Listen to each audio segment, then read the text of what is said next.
Nagsisilabasan na mga idol ang mga prospect na pwedeng piliin ng Golden State Warriors.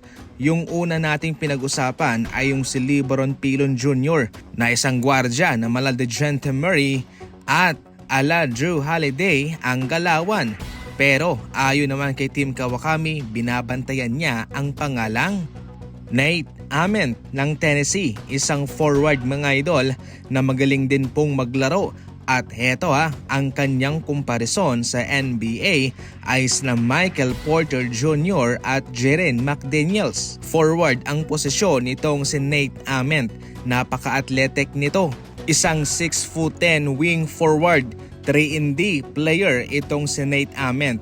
Nakaka-drive sa pinta, magaling mag-dribble at nakaka-stretch ng sahig. Ang kanyang kalakasan mga idol, una, magaling siyang gumalaw at elite 3-point shooter ang batang ito.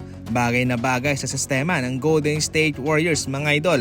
Kailangan niya lang i-improve ang kanyang pagtapos sa pinta at palakihin niya ang kanyang katawan at magpalakas pa sapagkat medyo manipis ang kanyang pangatawan. Siyempre, mahihirapan pa siyang makasabay sa mga pisikalan sa NBA at laban sa mga players na medyo malaman na. Ngayon pa man sa pangkabuuan ay magandang prospect din po itong si Nate Ament kung kakailanganin ng Golden State Warriors ng isang forward at hindi na muna ng isang gwardya. Para sa inyo mga idol, ano ang komentar ninyo patungkol dyan? I-comment lang sa comment section. Hindi pa sigurado si Joel Embiid kung siya ba'y mananatili sa Philadelphia 76ers. Sa isang interview sinabi niya na maski siya man ay hindi niya alam kung siya'y maglalaro pa ba sa Sixers para sa susunod na mga season. Tila nagbibigay na ng hudyat itong si Embiid kung siya'y magre-request ng trade sa Sixers o kung siya'y iti-trade nito.